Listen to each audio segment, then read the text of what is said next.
Good afternoon, everyone. We're very happy to be here. We had a very nice past 3-4 months doing this interesting research that Alta Gamma, Fondazione Alta Gamma provided us to discover the opportunities, contract business opportunities in Brazil and India. This is our team. We have Mayana from Brazil, and she has a background in private equity. We have Bhavini, who's from India, from Dubai, and who knows where she's going to be next. And she has a background in advertising industry.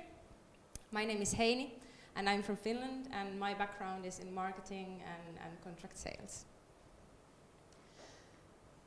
We started our research with defining the process and the methodology that we would be using, and that the starting point was to understand the market, the attractiveness of both Brazil and India, in order to discover the key players of these two markets, the segments and the influencers who are there and influencing the contract business scene.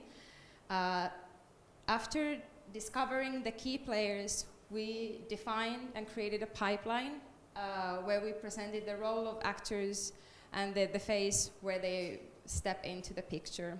And last but not least, we interpreted the market requirements, what the customers want, what the competitors do, what is the role of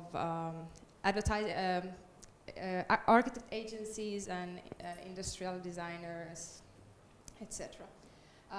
The methodology we used was desk research. We used both print and online a lot.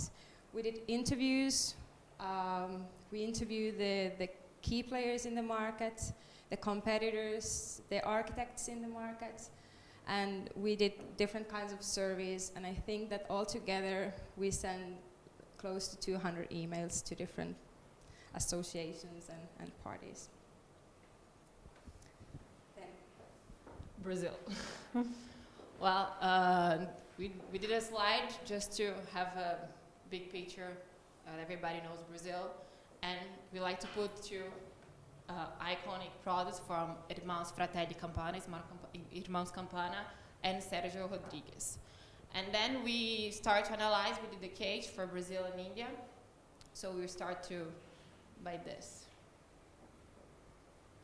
So in this page we have the culture factors and geographic factors. First of all, we want to talk about, of course, there is some strength of the country that's good to go. And also we have some weakness that we people or companies that are willing to go to this country have to really be aware. So as a culture in Brazil, Brazilian people, we have a tendency to show off. People, we're very creative, we like innovation, so people want to go to the street and see each other, and they're really aware. Nowadays, with the growth of Brazil, we have a very appetite for luxury goods. This number is $7.7 billion of dollars. This is not including the design industry. It's fashion, moreover, but we try to find. But this doesn't include design. One aspect that is really interesting, I think this is more Brazilian than somewhere else. Where you go to the store, where you see or the design or fashion, you see a price. But this price is not the final price. You have a small price close. This means 4 times 100. So the final price is 400. So Brazilian, it's automatically they pay 4 times by the credit card, 10 times without interest. So behind, if you have the fashion company or the design, you receive less with discount of the credit card. Rich people nowadays, they don't have just one house. Sometimes they have 2, so they have 3, and they do care. They do look for interior design, mainly in São Paulo. So people tend to have a house on the beach and a house in the mountains. So the consumption of professor, interior design, and architect is growing. Hotels are being recognized. This is mainly in São Paulo, not only by the name, but really for who's the designer. For example, Fasano in Rio, we know Philip Stark, and then Fasano in São Paulo, we know is Eyes on Whitefield, and he did some more. Now the geographic, some taxes were, this is one point that we're going to emphasize the whole presentation, is also the taxes of the import duties in Brazil. And we have 4 or 5 when a product arrives in the port in Brazil, but you have one tax that varies according to the port. So, and the São Paulo port is the most expensive. Yesterday I was reading, then I found an interesting phrase that is, in Brazil, crime is high, schools are weak, roads are bad, and ports barely function. So it's something that companies have to be aware. Due to real estate have new discovery of petroleum, and also we have the Olympic Games and the World Cup, so we have a lot of hotels rooms. We have for the next month, 200 hotels in the next 10 months to open. São Paulo concentrates 7% of the luxury market, and we got a call that this is the only place in the region where design hotels could work. And also we have, like the Quadrilatero in Milano, we have the design area in São Paulo. It's a neighborhood, it's 4 streets, so if there is a high-end company design, we'll be there. And also there is a decoration shop that also have the high-end stores. São Paulo has the 65% of Brazil millionaires, so if a company is willing to go to Brazil for sure, São Paulo is the main place. So now we got to administrative factors and economic factors. So very high import rates. In the big presentation, we have more or less a simulation with all those taxes. And import tax in Brazil varies from 5% to 35%, depending on the product. For a furniture product, it's 18%. So this is a simulation. If you get 18% of your import tax, this is an import of industrialized product, and this is of the circulation of the product or service, and this is the social taxes. More or less, with the furniture, you get 65% just on tax, not on the logistic costs, just to get the product on in the market. Considering this tax in São Paulo port, that is the most expensive tax in Brazil. Retail channels are now well defined in Brazil. You don't have a department store, for example. We never had.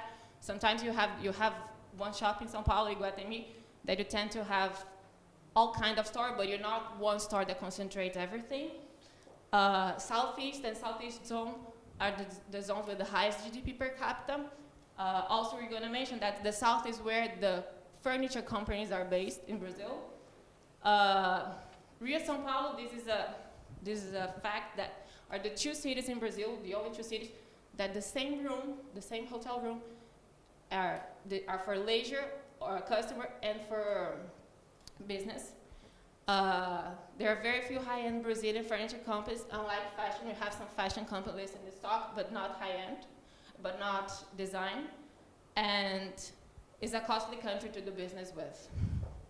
I don't know if I'm forgetting something. Also, there is one thing that goes in the administrative factors that were asked us is about the labor law.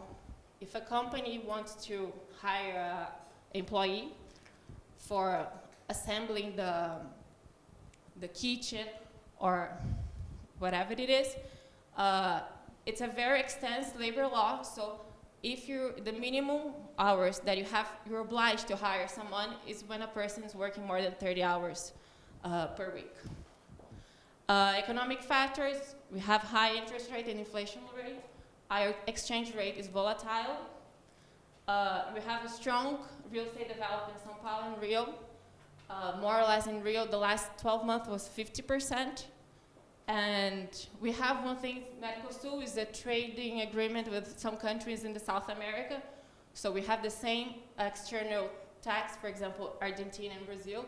And if you see the trade countries that Brazil and Argentina, China, and US are the main countries that export and imports. And also the growing number of high net worth individuals. So before we, actually I don't need the line. Before we go to the next slide, I just want to casually ask, when I say India, what comes to your mind first? when I say India, like what do you think? Like what is the first thing that comes to your mind? FDI agreement. Yes. I have to say it's a very intellectual room that we are in, because a lot of times when I ask this, including my teammates, I get replies like chicken tikka, Bollywood and Goa. So anyways, in this slide, we've tried to capture various elements that defines India's design and luxury culture. For example, the motif in the corner, it's actually called the mango motif.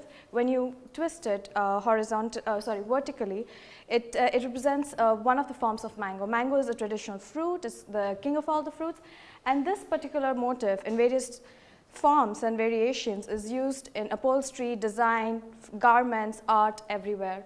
This is the picture of a gentleman who was one of the very popular kings in India, and he is loaded on Cartier jewelry in those days. Hermes recently came out with their line of saris. It's the first international luxury brand to actually launch their own line of saris. It was completely unheard of, but it was very pleasing. And of course, these two pictures are stark contrasts of how tradition and modernism coexist on the same soil. And then, of course, how the nature imitates the interiors of the house. This is quintessential house in the tropics during monsoon. We see how elements of nature, whether the colors, the wood, the design and everything was imitated inside the house. Now, when we talk about why is India a suitable place to do business in or not, when we consider one of the two key factors such as cultural and geographic factors, one thing common between them is the diversity, and the irony is that they're both completely correlated. For example, luxury in India is not a new concept. For us, it's not about shoes, clothes, and bags. No, it has gone a lot more than that. Jewelry is one of the key luxury products that we'd like to own. So when we talk about showing off luxuries, it's about showing the best of the jewelry that we own. Lavish weddings, Indians are one of the highest spenders in the weddings, and hence all the hotels and palaces, they always, during the wedding seasons, they're booked like years in advance, with or without the wedding date, but they're always like pre-booked. And of course, then we have the sizes of the house. Irrespective of what the size of average house is, there's always a special attention paid to the kitchen design and the living room design. It's key part of the culture that we love to eat and we love to host people, and hence the kitchen and the living rooms are designed to host people and to cook food in that quantity. And then of course, a huge percentage of five-star hotels were palaces and forts of ancient times. So we have done everything it takes to preserve the tradition and that culture and make something commercial, well, sensibly commercial out of it. And also the fact, like if you see these two pictures, it clearly shows the difference between the furniture choices made by people living in the north versus people living in the south. Now, people living in the north are normally known to be flamboyant, they're very larger than life, so hence they like to display their wealth. So something like Versace couch always works for them. Whereas people in the south are very understated. They're sort of quiet but very toned down. So something like Armani Casa, which is a very subtle furniture, very understated elegance is what works well with them. When we see geographic factors now, again, there is diversity in them. But one of the ways the government has tried to use the diversity is by opening special economic zones. Now these zones were, actually this act was passed in 2000 and the zones started acting in 2006 onwards. Now these zones were created by the government to attract FDI investments, to attract jobs, and of course to push the export part of the country. The epicenters of luxury in India, there are 5 key cities: Delhi, which is the political capital; Bombay, which is economic capital, and that's where the stock market is.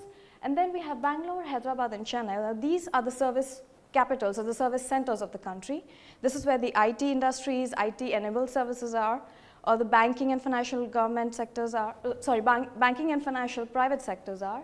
And of course, there are a lot of hotels for the business purposes. And after that, we see all different kinds of retail formats in the country, whether it is the shopping streets, protected areas such as airport and 5-star hotels, and then there are new urban areas, which is the recent trends, the luxury shopping malls. Now there's one thing to understand here is that the high street shopping is primarily dominated by Indian brands. They're very, I think Hermes is the only brand which has a high street store in India. And as it says, consumption choices are directly related to one's ethnicity and living. When we say ethnicity, the religion, culture, everything comes into place. And then due to diverse landscape and cultural varsity, India could be opportunistic place for business. And then admin and economic factors. dealing with any administrative activity is not very simple, we know it. But the good part is everybody speaks English, and that way it sort of makes it easier to communicate. However, India has multiple trade policies. There are free trade policies, there are multilateral trade policies, and there are bilateral trade policies. Now, these policies differ, whether there are certain tax exemptions, there are certain benefits to both the parties, and certain trade policies, which basically means that there are absolutely no tax duties on either side. And they differ from country to country.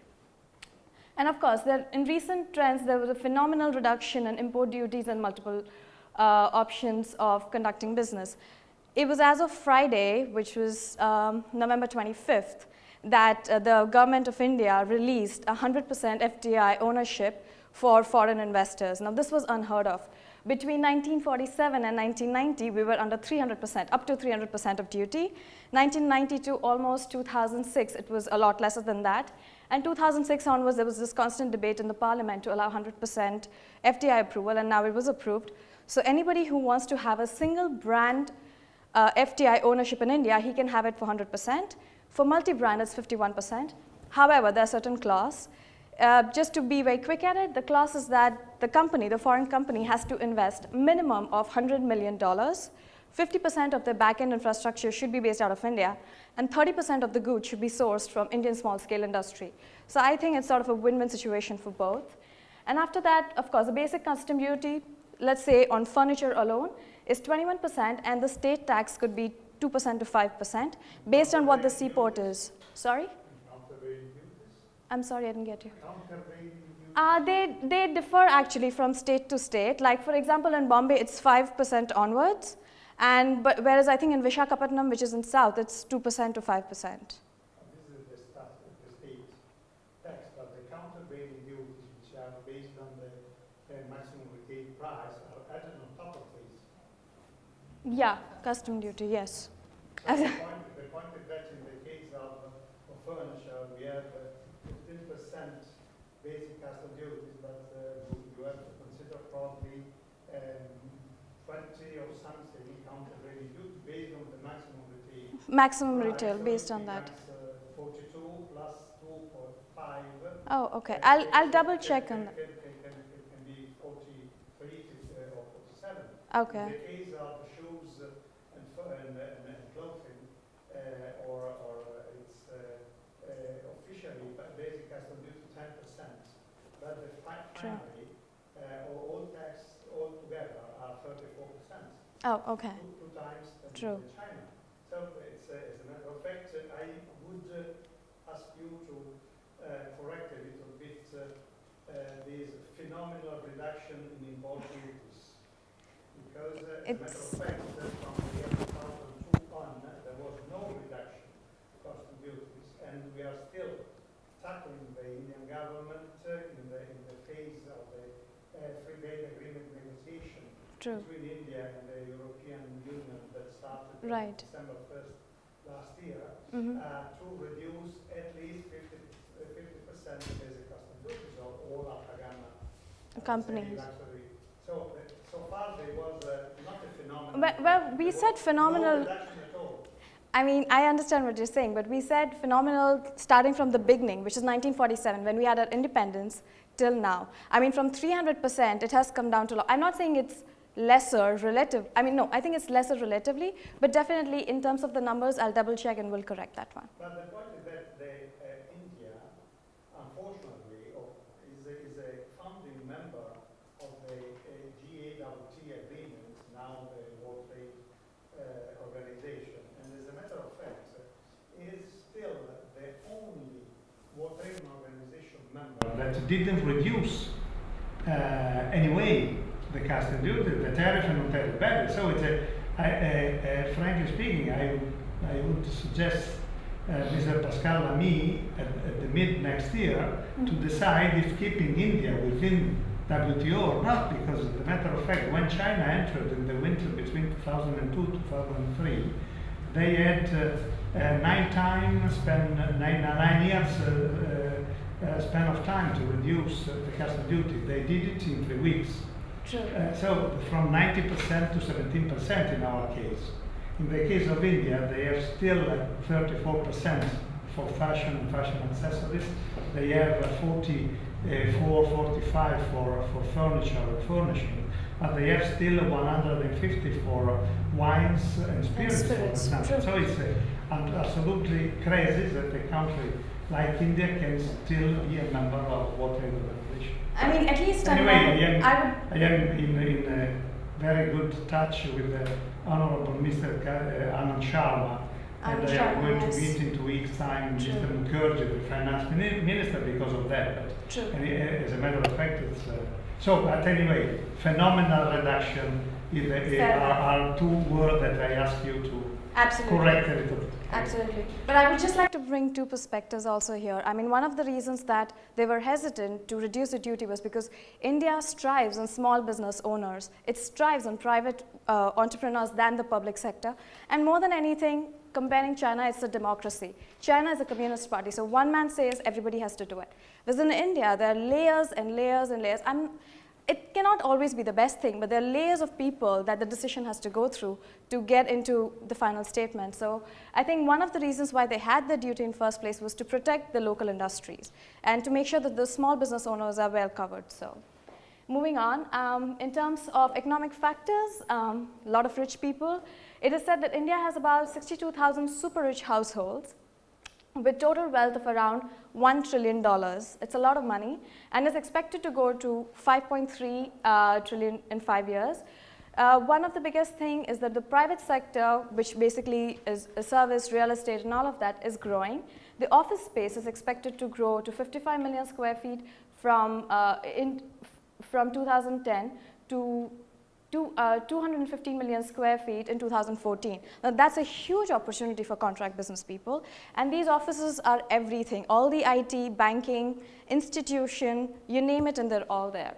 And luxury market to touch 14.7 billion in 2015. Now all the sources that we saw, there was no clear distinction whether it's design or fashion. I'm guessing it was both together because it also included a lot of hotels, so it could be both. And private sector contributes to 68.55% of national income. Now that's a big chunk of the national income contribution, and it definitely talks a lot about the entrepreneurial instinct and intuition of the country. And you want to take that? Okay. Then we move forward to the furniture contract business, and there we focused only on the high end. And in the beginning, our main focus was on full contract business, but since getting more familiar with the countries, with the markets, we realized that there is also, or maybe actually the bigger potential might be in the light contract business, where you are selling pieces of furniture which are already known and has some kind of iconic value. And here in order to build up the following part, we did interviews and surveys to hospitality chains, architect agencies, interior design agencies, associations, construction companies, furniture agents, importers, local suppliers, and anyone who we came across in our research. And the following part is divided into 3 parts. The first, we are going through the pipeline. The second one are the key success factors, and the third one are the strategic recommendations. We start with defining the pipeline of Brazil and going into details of the markets.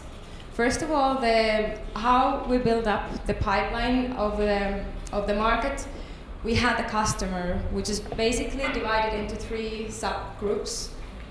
One of the biggest ones are the hospitality chains, then private companies and retail, and then the real estate companies. Then we had the architects and interior design agencies, and under them we had the suppliers, which were divided into local and international. And something that we found that, whereas usually it goes from up to down, in some cases, the suppliers, the local especially, they contacted directly the customers or the construction companies because they didn't know who were the architect agencies. involved in the process. But then going into more details to this pipeline, we found out that the local agencies are really dominating the market, and the international agencies have much lower presence in the market.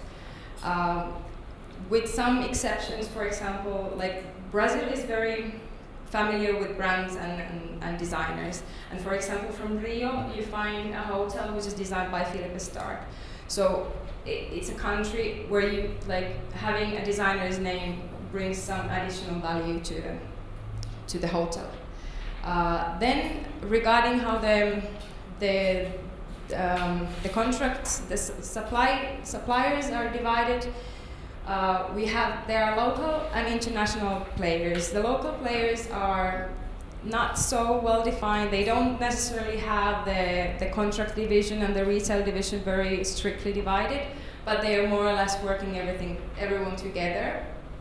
And then also, when it comes to the international players, most of the international players that are able to be competitive in the market are the ones who have either established a joint venture with a local partner or opened a subsidiary in the local partner, because that is the only way how they are able to be competitive compared to the local suppliers.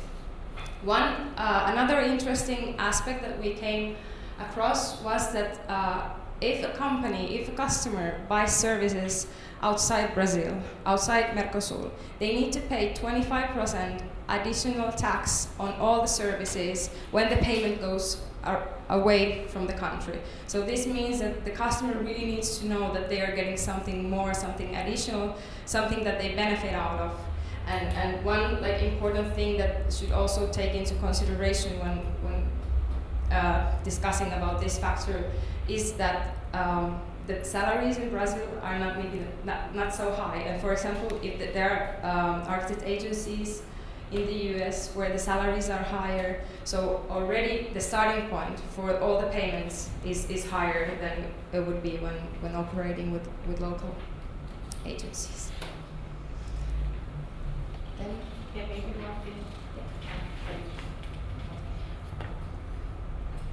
One thing that also explains why the supplier also contact direct the customer is usually in Brazil, at least more or less 10% a company. Suppose that you arrive, this is my architect, the company has to pay 10% for the architect. But sometimes when the supplier looks for the customer, because when, suppose a kitchen, the architect say, do the kitchen in this place, but also I designed the kitchen for you. If you go to a store, they can also design for you. So if the architect designed the kitchen, tell you, buy this place, sometimes the 10% can come to 20%. So this is a big stake in the supplier, in the store revenue. So one thing is, when you talk about Brazil, no, I'm not saying don't try to compete with us, but we're really good in wood. So for example, Small Campana and Sergio Rodriguez, the iconic products for both is wood. So it's just a material that if you link Argentinian leather, because you have the trade in Mercosur, with a Brazilian wood, if you open a business in Brazil, this is a bingo, because you avoid the tax, and then you have the link with a good leather and with the wood, the quality known in Brazil. Before we start to go into all the key success factors,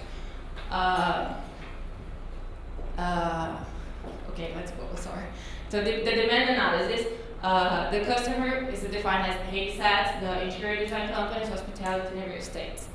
High quality product is, in our research, the three main aspects that we came across was Brazilian, they are aware of cost, this is the number one. Second, the time, because if you're importing in the ports, that everything in Brazil sometimes chaotic, it takes a long time.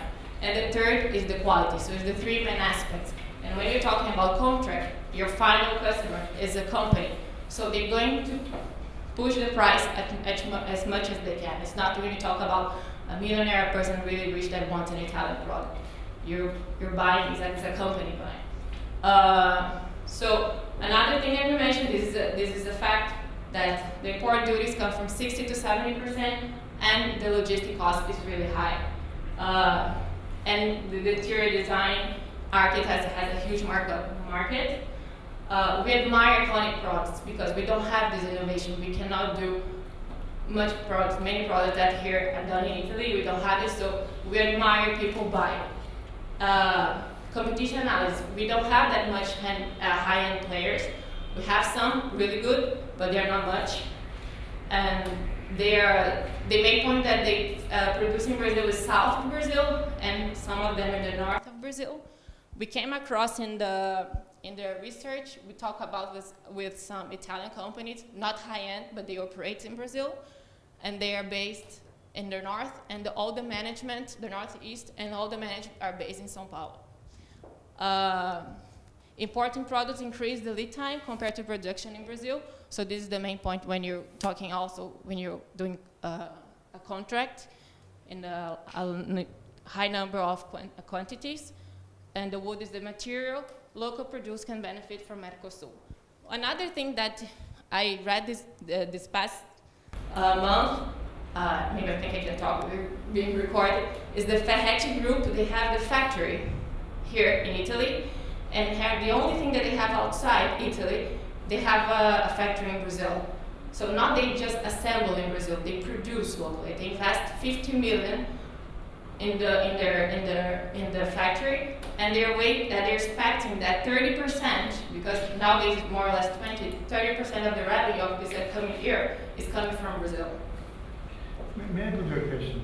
You had the experience years ago of Natuzzi, who created two different companies, one for tanning and one for manufacturing sofas in Salvador de Bahia. And the point is that when the decision was taken to invest there, the ratio between the Cruzeiro, the Real, and the dollar, the US dollar, was at a certain level. Unfortunately, in the last 10 years, 8 years, the ratio between Real and the US dollars changed a lot. So the point is that manufacturing in Brazil is not competitive to sell in the US market, is not competitive to sell in outside the Americas. And unfortunately, the local internal domestic market for Natuzzi is too small. So the two companies are, two factories are too big. And they can just sell 25, 22, 27% of the internal manufacturing the domestic market, and they are not competitive abroad. So the policy of investing there, unfortunately, at least in the last 10, 12, 15 years, has been questionable because of the currency and the exchange rates and the different currency policies managed by the US and also managed by Mercosur. So this is an important point. I agree. But one point it's important that politics in Brazil is also very volatile. As an example, to import cars in Brazil, you have a certain exchange, a certain tax. And Dilma came like some few months ago because, how can I say the word in English, like you have an association of people that assemble cars, and they support Dilma for the election.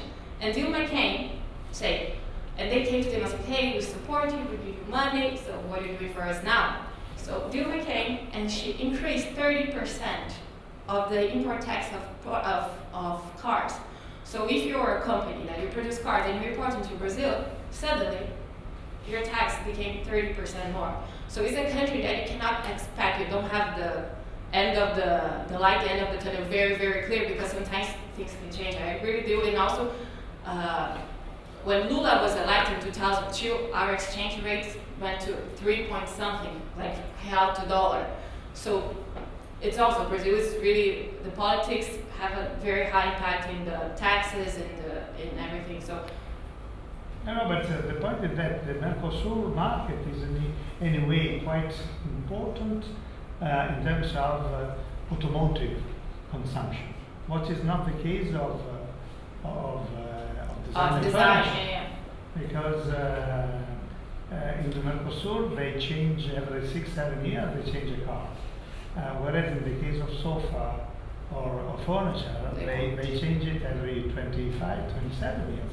So the point is that in terms of the frequency of purchases is so low that so they invest mainly on cars and furniture. This is the point. And if you are not competitive outside Mercosur, the risk is to be too big as a manufacturer. We talked to Natute and they told that they produce there the 3 of the 4 brands, the lines that they have, and they export to US. And the reason that they're based also in Salvador because the port, the tax is not that high in Sao Paulo and it's close. And one other thing that came across.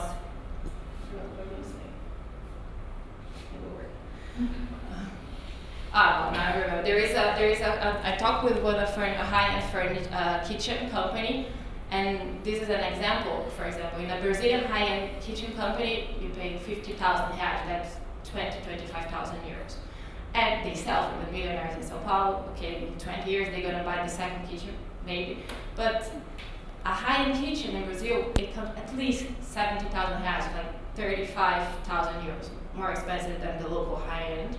But when you want to sell for the contract, they don't want to buy this. We talked with a high-end real estate company that they produce, they build the Fazano, they do the Cidade de Jardim, everything.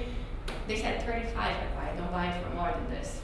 So this is really complicated because they want to make profit on this, so they don't buy it. For the high-end, the final customer will buy, but the contract in Brazil, even for the companies, they are really cost-wise.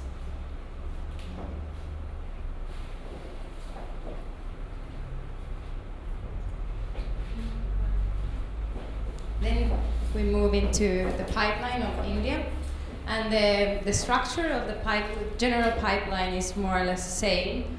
We have the customer on the top, the hospitality chains, the service sector, which are the private companies, retail, company headquarters, etc. And then we have the real estate companies. Then we have architects and interior design agencies and suppliers, which are divided into 2 bigger categories, local and international. And one very important factor that plays big role in India are the consultants. Sometimes the consultants are involved from the very beginning, they are assigned by the customer and they are involved when you start the planning. Or they might be just involved in the very beginning when you're choosing the suppliers. But the major tasks from the consultants, this is especially for hospitality chains, but what the consultants are doing, they're helping with the communication with different parties. They are taking care of the project management, they're taking care of the procure management, they are taking care of the supplier screening, which in India especially, it's very fragmented. You have a lot of different companies, a lot of one-man companies can be part of the supplier network for one hotel. Then they are taking care of the biddings and also helping with the logistical questions. Then regarding the market, India is very, it's not the same as Italy. Italy is very sophisticated, the brands are known and very well appreciated, and there is, I think, more clear the division between real high-end design brands and the furniture from luxury and fashion brands. Whereas for many Indians, there is difference between on the other part you have the Armani Casa, on the other part you have Versace. But then the thing is that they want to show off, they want the brand to be known, and as one of the Italian furniture manufacturer representative who's taking care of the contract sales, especially to Asian countries, said that Indians, they cannot take the couch with them and show that this is what brand it's representing. So that's why they tend not to pay a lot of money for the couch, for example. But yet, there are a lot of young customers, international customers, who are interested, more and more interested of design brands as such. Then the international operators, there are a lot of international architect agencies present in India. There are a lot of big 5-star or 5-star plus luxury hotel projects going on in India, and there is a lot of construction where the big architect agencies, international architect agencies are involved. So instead of whereas in Brazil, the local agencies are dominating, the dominance is on the international agency side when it comes to India. Then we talk about the supplier network, where we have the local and international parties.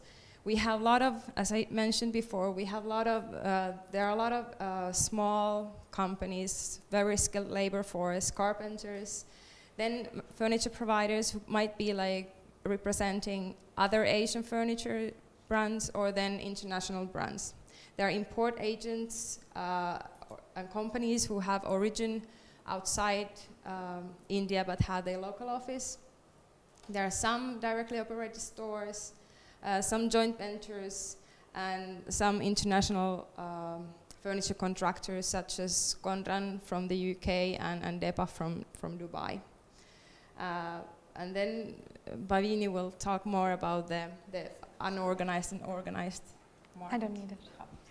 Okay, so just to clarify what we mean by unorganized sector here. So basically these are, it's normally said that the furniture sector is largely unorganized. By that we mean that it is dominated by small family business, I mean not small, but they're mostly family owned, or they belong to a network which is not accessible in terms of data.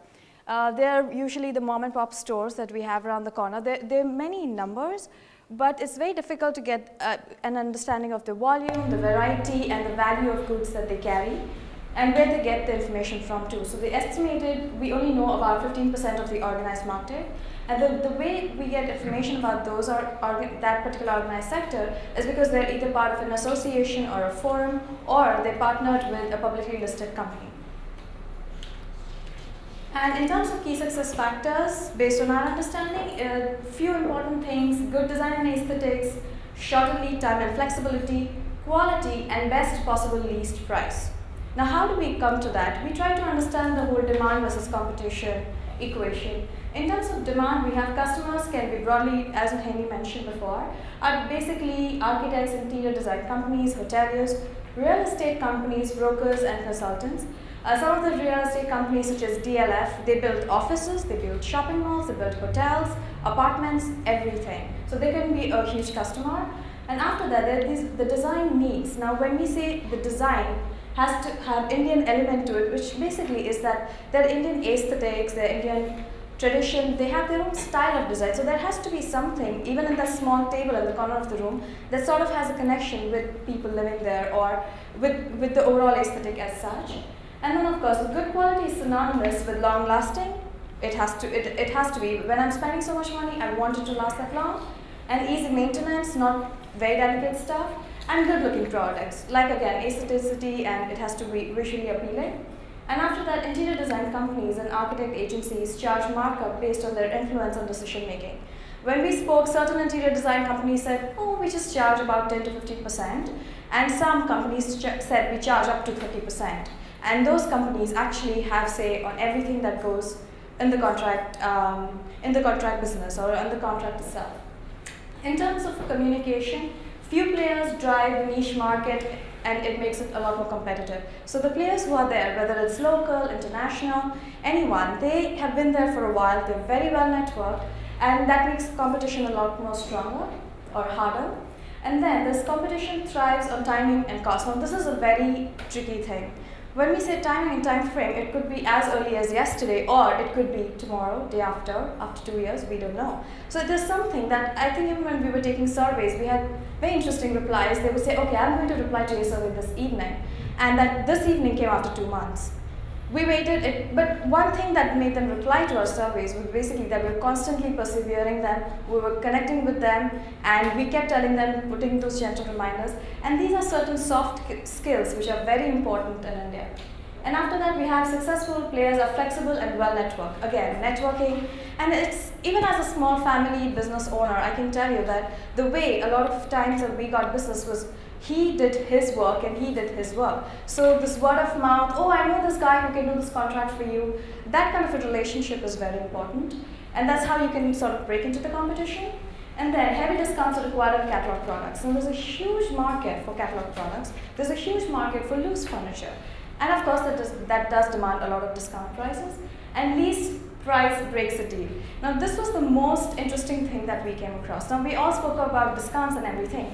So, and it was a sort of, I was not very convinced with it. So I asked one of the interviewers that, what do you mean by discount? Like, you don't have a sales sign outside your store, and then how do you give discounts to them? They said, okay, to simply put, discount is the least possible price. So say I'm giving you a contract price of €5, she's giving you a contract price of 5.10, and she's giving you a contract price of 5.15. There are chances that as an Indian would come to me instead of going to them, although we're giving out the same kind of stuff. But again, so this least possible best price. Yeah, best possible least price, sorry.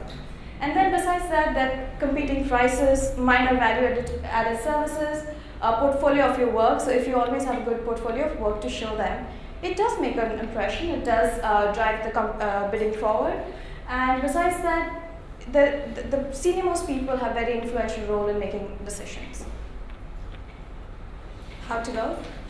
Yeah, I think this is more or less how, as far as we talk, how to go is like, I don't know, tips or what we find as most important to go to Brazil.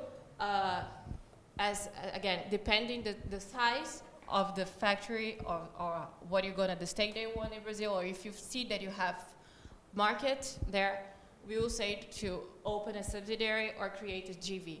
I think it's very important to Brazil. It's know who's gonna be your partner. It's very important the person that you're gonna marry, because it's very important to know the right local people. It's a very fragmented industry. We do have few players high-end, but when you talk about furniture, because also the territory is very big, we have a very, very small places that you never heard, but they do create nice stuff in the hotels in the northeast of Brazil. They are the clients of small artisans of wood or something like that. We are good. We have natural resources. We have the raw material there. Wood and leather, like I said, is you have industrial district in the south of Brazil. Per capita consumption is growing. We deliver the GDP per capita graphic, and you see like 10% of growth. This is in reais, so when you talk about dollars, you have a small decrease, but not in reais, because again, the exchange rate is volatile, so when you have something politically, it can change. We do have a sophisticated demand for the design, and the design in Italy made it the concept as a brand, as a brand awareness we do have in Brazil. Be competitive with price, because again, in our survey, this was the first top reason that when a company wants to buy is cost-wise. Then this is the strategy. Once you establish the office in São Paulo, considering logistic costs in place in the factory. So maybe you want to be close to the customer, or you want to be close to the raw material. And again, be connected to the right people who's going to marry.